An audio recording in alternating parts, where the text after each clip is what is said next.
राधे राधे, जय श्री कृष्ण। आप सभी लोग के सामने का औसानी माता का स्वर गीत सुनाने जा रही हूँ, आप लोग सुनिएगा। भोरही आंगनाली पाई तया सनबी छाई हो, भोरही में आंगनाली पाई तया सनबी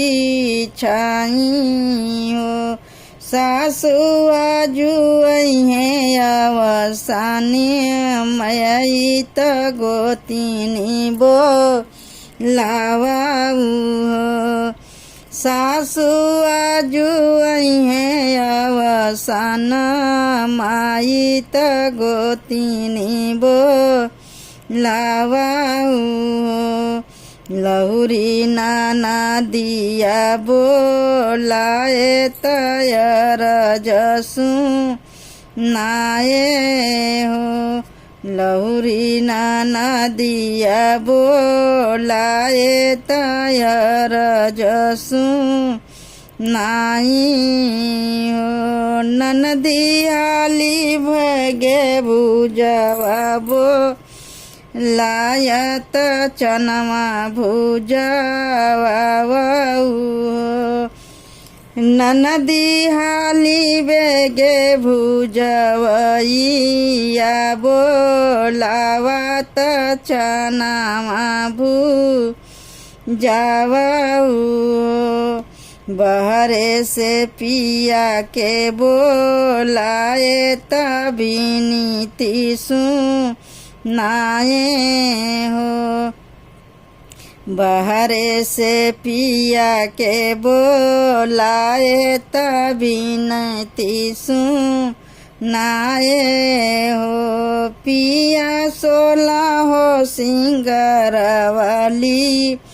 याओ चुनरिया रंगावाऊ,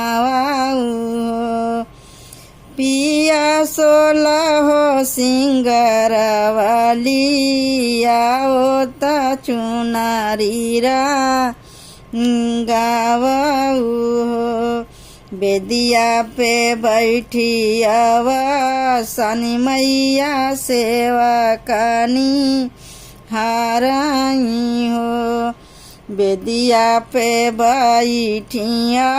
सानी मैया सेवा कानी हाराई हो, सेवका एक मांगन कुछ मांगहू हम देबाई हो, सेवका एक मांगन कुछ मांगाऊ हई हम देबाई हो, मांगे हम सासु तोहरा पुतना नद तोहरा बिरनान हो, मांगे हम सासु तोहरा पुतना नद तोहरा बिरनान हो, पिया तोहर के लाम्बिऊ मरिया मरया पान सेंदूर, पिया तोहरा के लाम्बिऊ मरिया मरया पान सेंदूर हो,